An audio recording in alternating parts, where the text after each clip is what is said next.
Эфирда яңалыклар вакыты студияда Алсу Нуриева, исәнмесез. Бүгенге чыгарылышның төп темалары.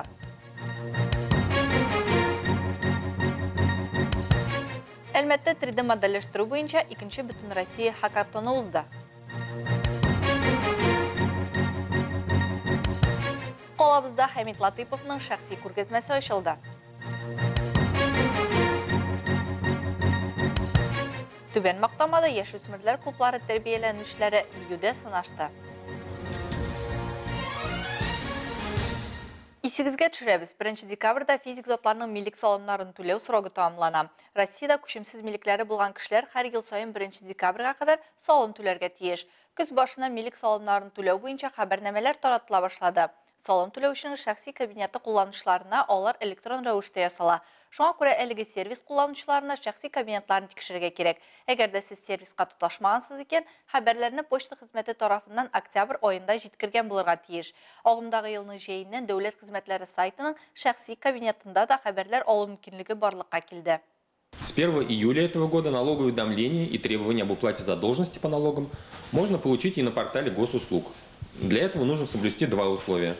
Быть зарегистрированным на портале госуслуг и направить уведомление о необходимости получения документов от налоговых органов в электронном форме. 3D модельләштерү буенча 2-нче Бөтен Россия хакатонында катнашучылар программалау, модельләштерү һәм башка IT-дисциплиналар өлкәсендә кыйммәтле күнекмәләрне алды. Заманча югары технологияле дөнья яңа белем бирү формаларын эзләүне таләп итә. Һәм мондый ярышлар бөтен ил буенча талантлы балаларны әзерләү һәм аларга ярдәм итү өчен бик кирәк ди белгечләр.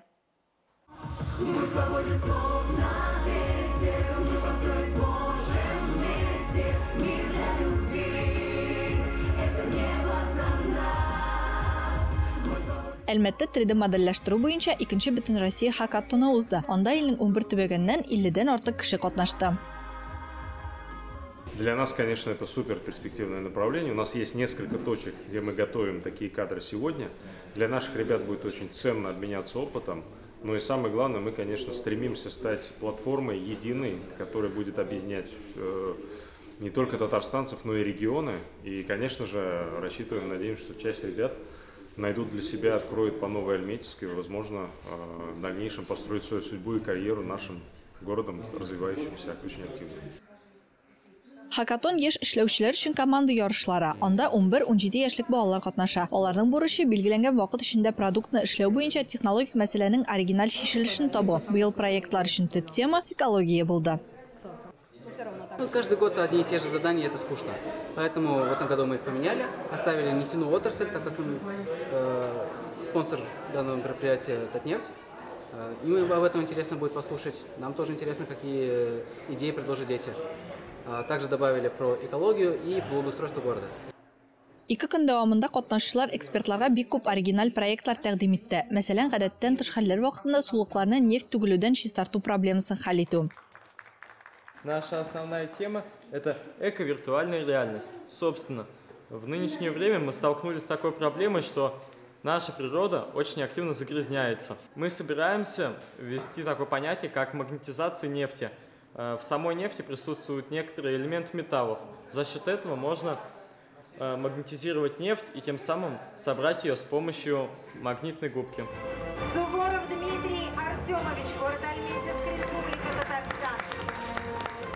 Катнашучыларның барлык проектлары да экспертлар тарафыннан лаеклы бәяләнде. Алар Татнефть компаниясеннән истәлекле бүләкләр белән бүләкләнде. Ярышларда җиңүчеләр акчалата бүләк алдылар.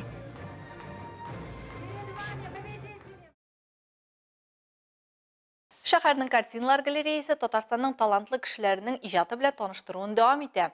Бу юлы безнең төшерү төркеме Совет һәм Россия рәссамы, скульптор, шагыйрь, Татарстан Республикасының атказанган сәнгать эшлеклесе Хамит Латыповның шәхси күргәзмәсен ачу тантанасында булды.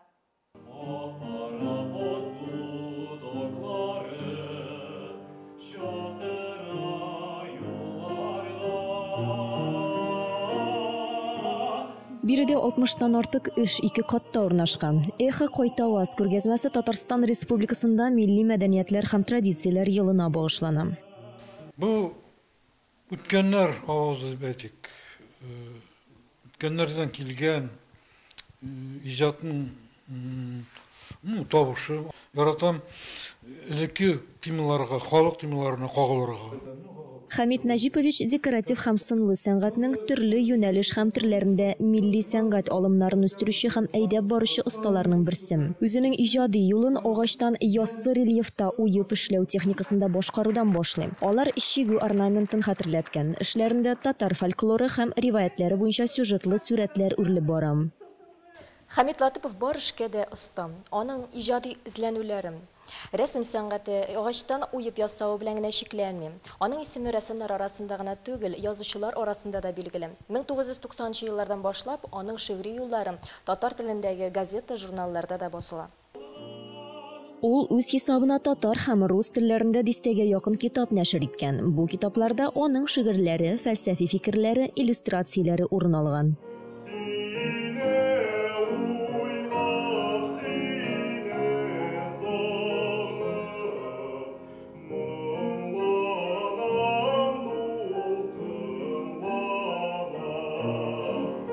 Тамашачылар арасында рәссамның туганы Шамил Ханов үзе дә иҗади кеше. Аның куллары белән иҗат иткән мемориаллары бүгенге көндә Үзбәкстан якларын бизим. Нәселебездә сәнгать белән шөгыльләнүчеләребез бихисап, шуның белән горурланабыз, ди Шамил әфәнде.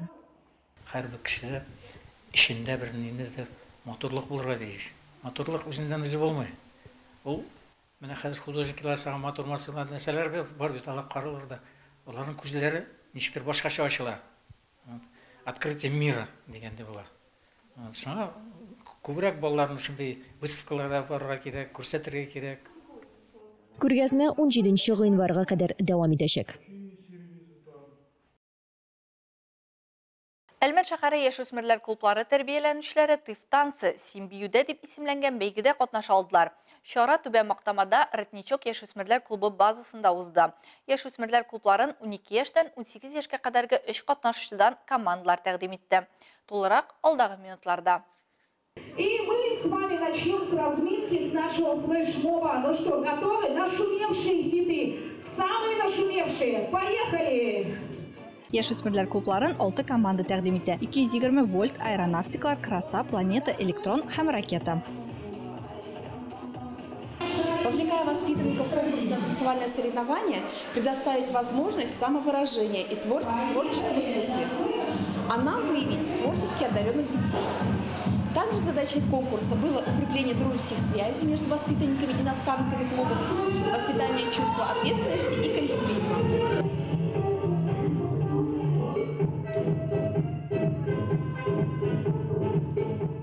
Ярышлар үй эше биремендән башланды. Катнашучылар үз клубларын, команда исемен, девизын һәм кечкенә куелышларын тәкъдим иттеләр. Мы всегда на позитиве, позитив найдем везде, ведь улыбка продлевает жизнь всей ее красе. Частично придумывали сами. В интернете находили иногда. 3 дня все готовили. Все было трудно, тяжело, но мы все равно справились. И нам понравилось это мероприятие.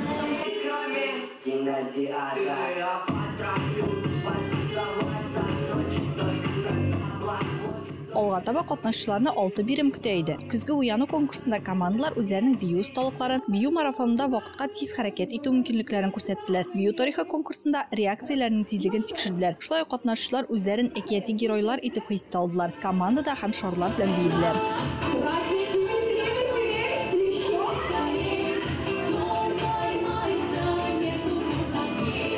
Это было очень круто, потому что мы все свои чувства как-то тоже вывалили и просто, можно сказать, отдохнули даже. Это было очень круто, классно. Мне понравилось. Мне тоже очень понравилось мероприятие, сложных таких каких-то движений, конкурсов не было. В общем, мне все понравилось.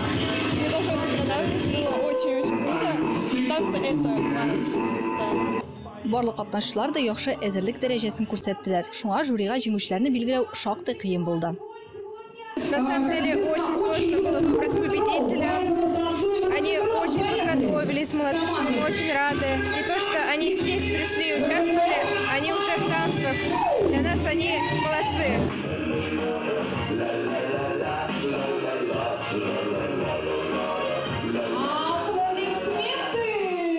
Командалар бер-берсенә көндәш булуга карамастан, залда җылы, дуслык атмосферасы хөкем сөрде.